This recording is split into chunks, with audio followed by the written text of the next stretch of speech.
सबसे पहले आप सभी मीडिया बंधुओं का हम हार्दिक स्वागत करते हैं और आपके माध्यम से जुड़े हुए जितने भी हमारे बिहार के दर्शक बंधु हैं, वोटर हैं, उन सभी का हम स्वागत करते हैं। और एक विशेष आज प्रेस कॉन्फ्रेंस करना पड़ा इसके लिए, क्योंकि जो भाषा सदन में, चूँकि पूरा भारत जो है पूरे विश्व में लोकतंत्र का परचम लहराता है, सबसे बड़ा लोकतंत्र का मंदिर भारत है और बिहार जो है शुरू से ही क्रांति की धरती रही है।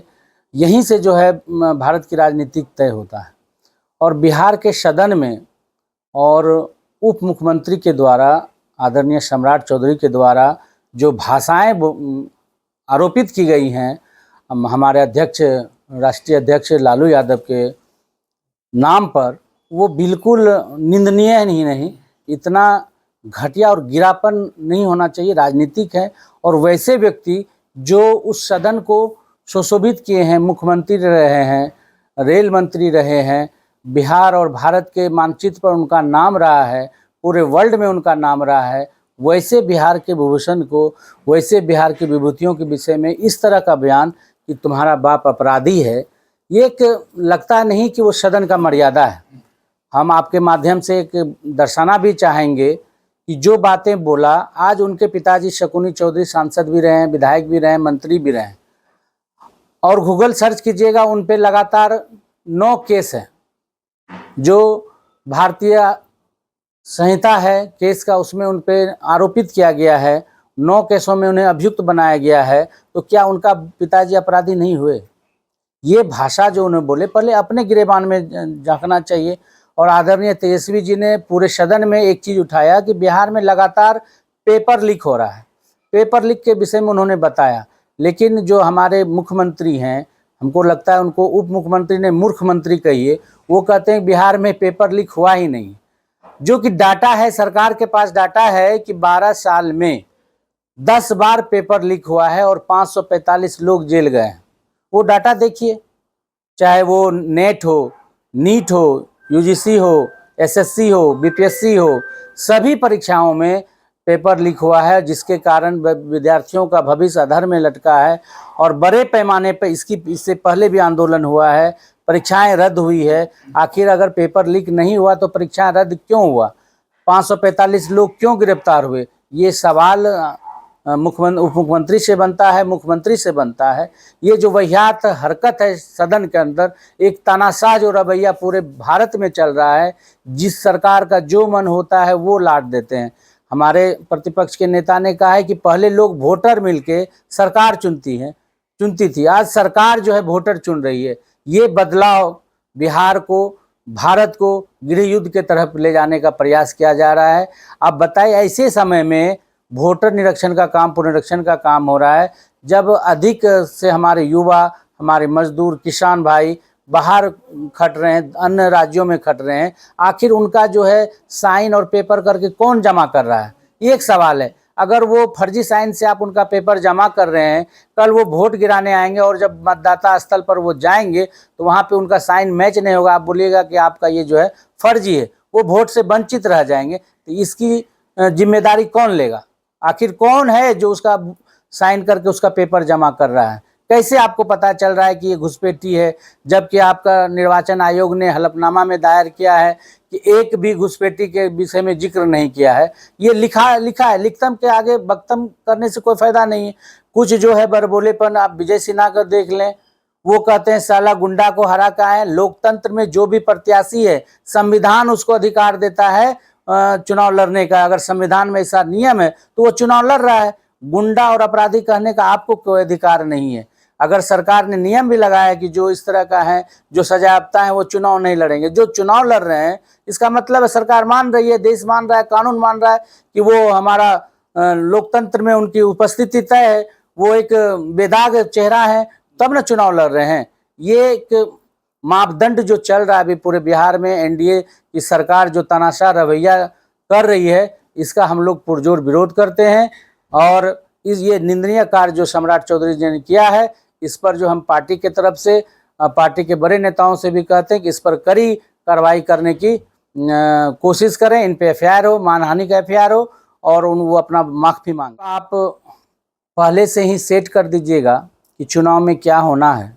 आप सत्ता में बैठे हैं, निर्वाचन आयोग जो स्वतंत्र इकाई हुआ करती थी आज एनडीए सरकार का पिछलग्गू और दलाल बन के बैठा हुआ है। तो वहाँ से जब पहले से रिजल्ट तय है कि यहाँ पे हम एग्ज़ाम दे रहे हैं, हम दे रहे हैं, शुभम जी दे रहे हैं और ये दे रहे हैं, तो वहाँ तय है कि कोई भी एग्ज़ाम दे पास शुभम जी ही करेगा। इससे अच्छा एग्ज़ाम में बैठ के हम लोग क्या करेंगे। ये उनका कहना है कि जब आपने लोकतंत्र के हत्या कर ही दिए हैं, जब आपने ये तय कर ही दिया है कि शासन प्रशासन सारा जो है सरकार के साथ है, जब सरकार खुद अपना वोटर चुन रही है तो फिर वोट कराने का क्या फ़ायदा। कोई फ़ायदा नहीं है। इससे अच्छा है तानाशाह राजतंत्र लागू किया जाए और आप बना, इससे अच्छा हम लोग चुनाव में आएंगे ही नहीं। सरकार का जो मन है वो करे। मतलब जनता जागरूक है, जनता देख रही है। मैंने पहले ही कहा कि बिहार जो है क्रांतिकारियों की धरती रही है, क्रांति यहीं से शुरू हुआ।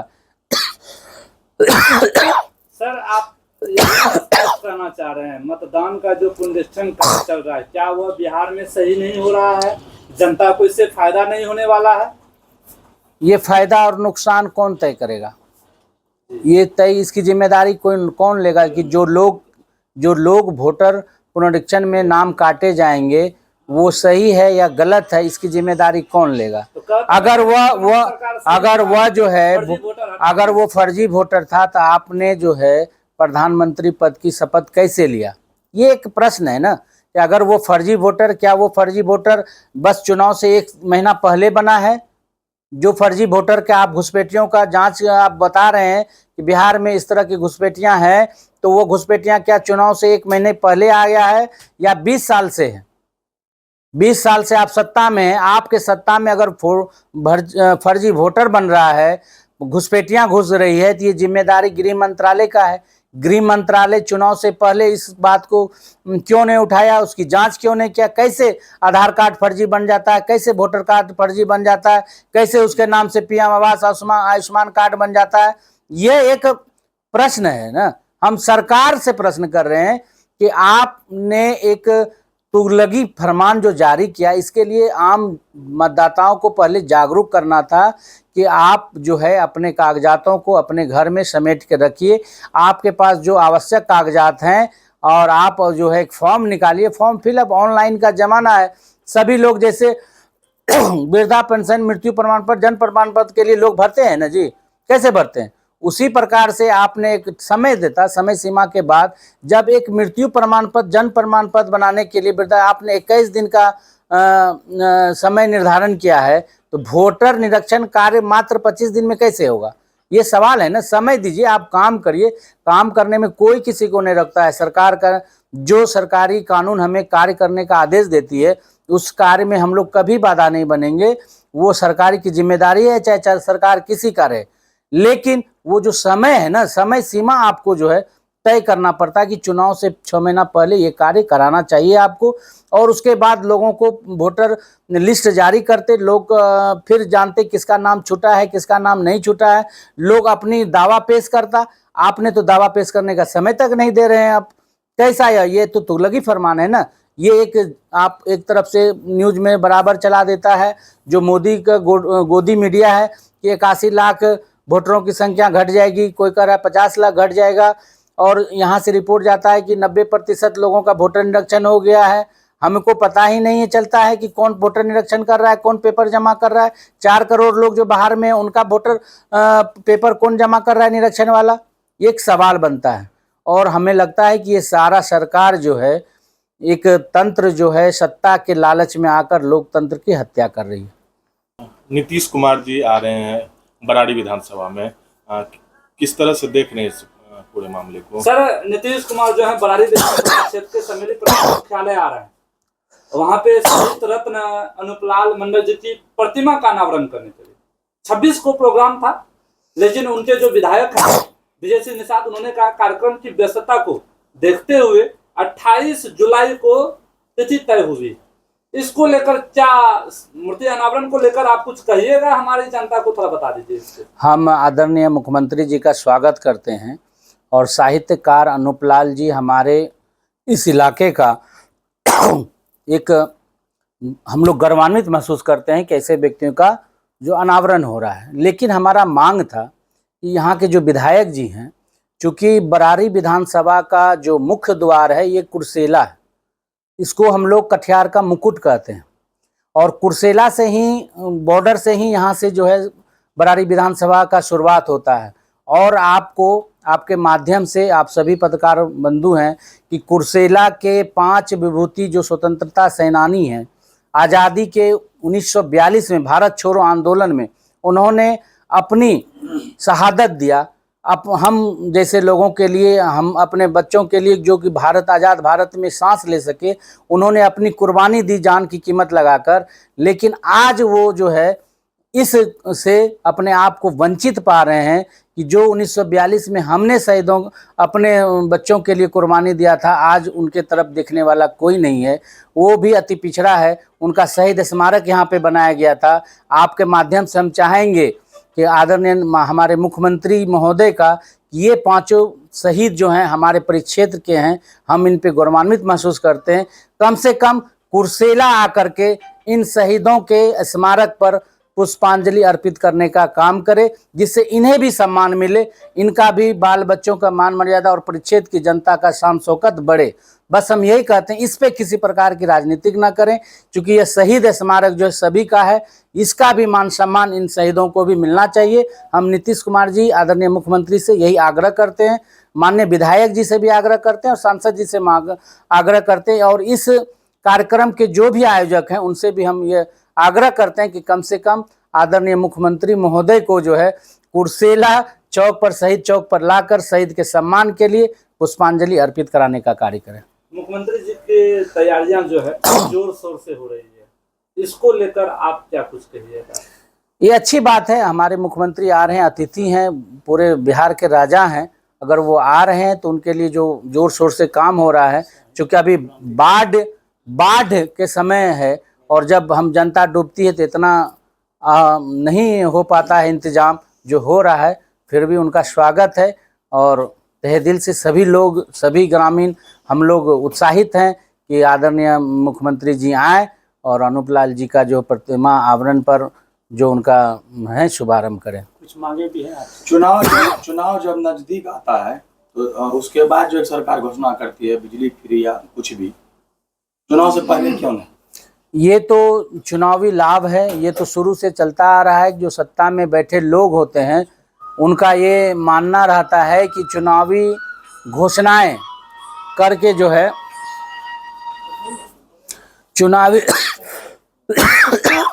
चुनावी घोषणाएं कर वोटरों को लुभाने का काम कर रही है। ये जो है, आप बताएं कि आज जो बिहार का जो बहुचर्चित मांग था बिजली बिल, आज से नहीं, जब से दिल्ली में माफ़ी हुआ था, चूँकि बिहार एक बीमारू और गरीब राज्य है, यहाँ पे कोई कल कारखाना नहीं है, लोग मजदूरी करते हैं, तो मजदूरी करने के बाद जो है 2 वक्त का रोटी जुड़ा पाते हैं। ये काम नीतीश जी को पहले ही करना था, और 125 यूनिट बिजली नहीं, जो हमारे प्रतिपक्ष नेता ने बोला 200 यूनिट बिजली अगर राजद की सरकार बनेगी तो उसको किया जाएगा। और माता बहनों के लिए जो 2500 रुपया उन्होंने बोला है, जैसी सरकार राजद की बनेगी तो किया जाएगा। ये चुनाव से पहले वादाएं जो है, पलायन को रोका जाएगा, रोजगार दिया जाएगा। अभी सरकार जो है कि ये लोग दे रही है कि हमारी सरकार बनी तो हम जो करोड़ों नौकरी देंगे। अरे आप तो सरकार में हैं, 20 साल से हैं, दीजिए, आपको कोई रोका है क्या? 20 साल से सरकार में, अगर 5 साल में 1 करोड़ देते तो 20 साल में कितना दे, कितना करोड़ होता है बताइए? फिर भी बिहार में बेरोजगारी ज़्यादा। जनता समझ रही कि चुनाव के समय में जो घोषणाएं होती हैं सिर्फ वोटर को लुभाने के लिए होती है, और जनता इस चक्कर में इस बार पड़ने वाली नहीं है। जनता बिहार में बदलाव देख रही है और अपना भविष्य तेजस्वी जी में देख रहा है।